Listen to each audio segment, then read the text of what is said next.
Hello guys, এই দেখতে পাচ্ছ ওষুধ। কি বলি, ডাক্তারের কাছ থেকে আসলাম।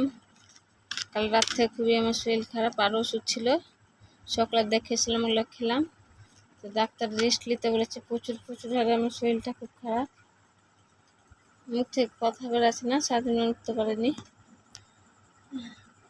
তেমন রাত 9:30 বাজে আমার ছেলে রান্না করলো ভাত, দুপুরে যা সবজি ছিল ওগুলো দেখাবো। এই যে আমার ছেলে আঁকা তো ভালো পারে, আর আমার মেয়ে নাই, ওর মাসি বাড়ি ঘুরতে গেছে। আর যে আমার ঘর, গরিব মানুষের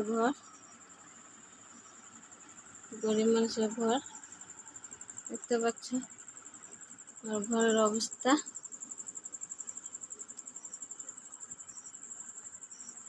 আমার দরজার অবস্থা। আর এটা আমার দিদির বাড়ি, আর কেউ নাই বাড়িতে দরজা লাগা।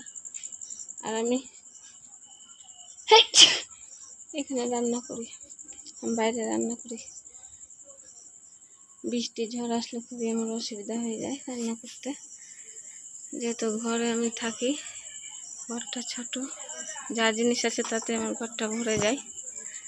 তো এটা আমার ঘর, আমার তো না, আমার দিদির ঘর। আর এটা আমার দিদির বাড়ি। আমি দিদির বাড়িতে থাকি। আমার ওরকম অর্থ অবস্থা কিছুই নাই, নিজের বলতে ঘর বাড়ি কিছু নাই। এখানে থাকতাম আমি ভাড়া।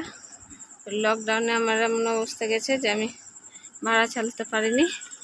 তো দিদির বাড়ির পাশে থাকতাম।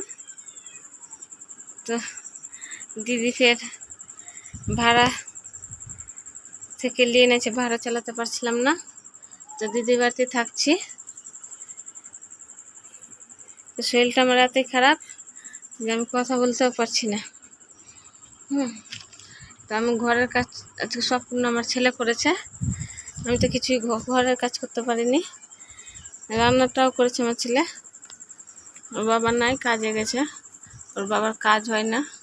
আমাদের অবস্থাটা খুবই খুবই খুবই খুবই খারাপ। আমি তো সারাদিন বাড়িতে থাকতে পাই না, বাড়ির বাইরে থাকি। দুপুরে আসি, আবার বইকালে চলে যাই। কী করবো, কিছু কর্ম করে তো খেতে হবে। একজনের ভরসাতে আর সংসার চলে না। ছেলের পড়াশোনা, মেয়ের খাওয়া খরচা।